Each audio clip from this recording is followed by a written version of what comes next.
Hey, what's going on everybody? It's your favorite introvert here, and today we're going to be going over DJI's most popular consumer drones. That's right, the majority of the drones that you see here are the most popular that DJI offer. What I wanted to do is, since the Mavic Pro 2, or the supposed new release of DJI's new drone, is just around the corner in a few days, I wanted to go over my impressions with DJI's fleet, as I've had over a year experience with the Inspire here, and with the Mavic Pro series I have about a year's worth of experience as well. We'll be going over my experience with the Phantom, we'll be going over my experience with the Spark, as well as the Mavic Air. So without any further ado, let's get into it.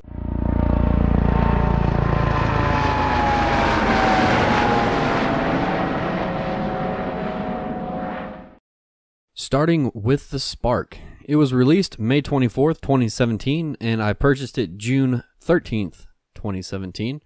Since the time of my purchase, there have been several firmware changes and flight mode restrictions from the as advertised product.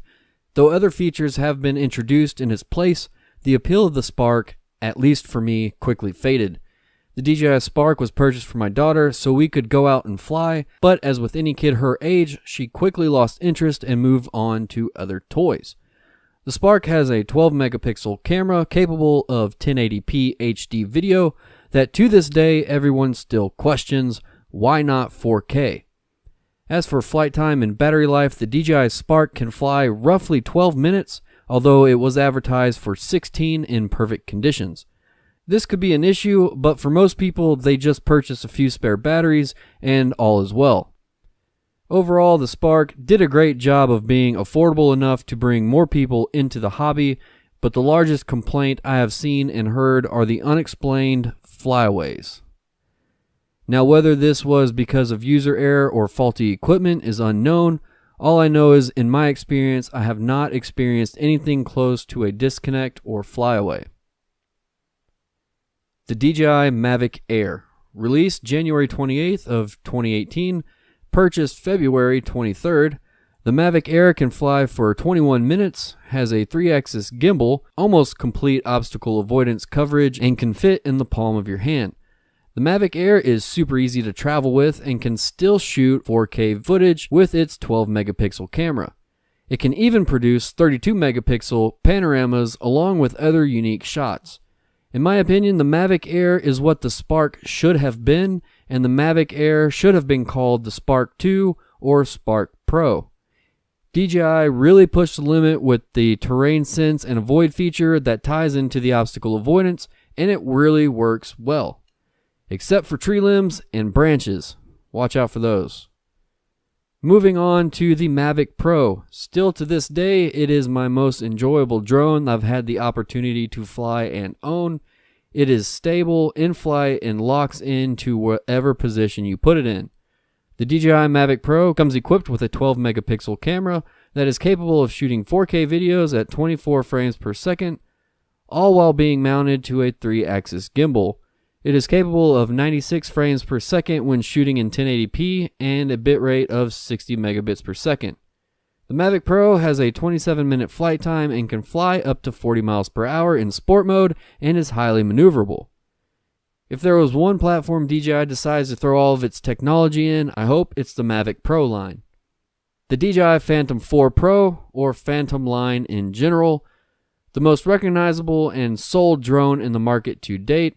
This has been the workhorse for real estate and mapping pros around the world, with a flight time near 30 minutes, a 3-axis gimbal with 4K 60 frame per second camera, and 360-degree obstacle avoidance.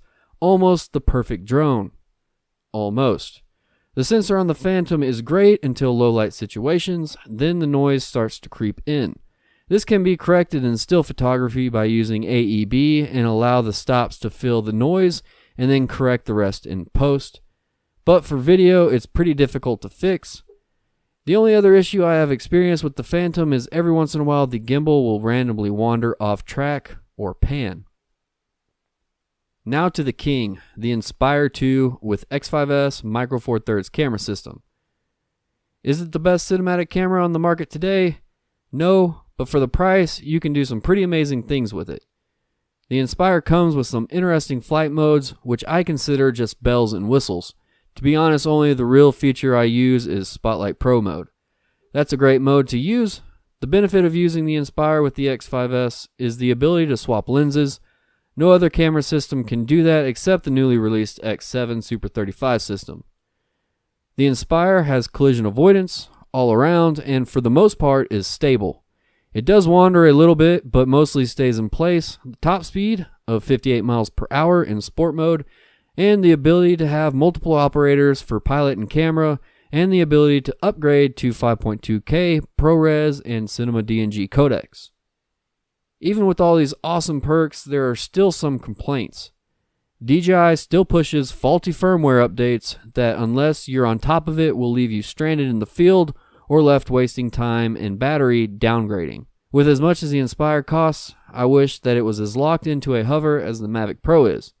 Thankfully, the Inspire isn't in one place very often, so that's not much of an issue.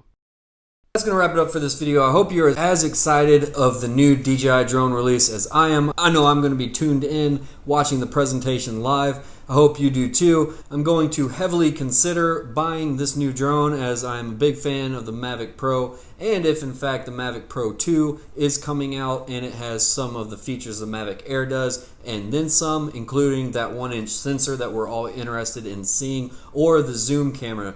I know I find that very interesting, and I may be swapping out some drones for the Mavic Pro 2. Links are going to be in the description below that you can link to and watch the presentation live from the DJI website. So go ahead, scroll down there, click on the link, and it's going to take you right to the spot that you need to be. But that's going to wrap it up for this video. Hope you like it. Give me a thumbs up if you did. Share this video around if you so desire. I will see you next time.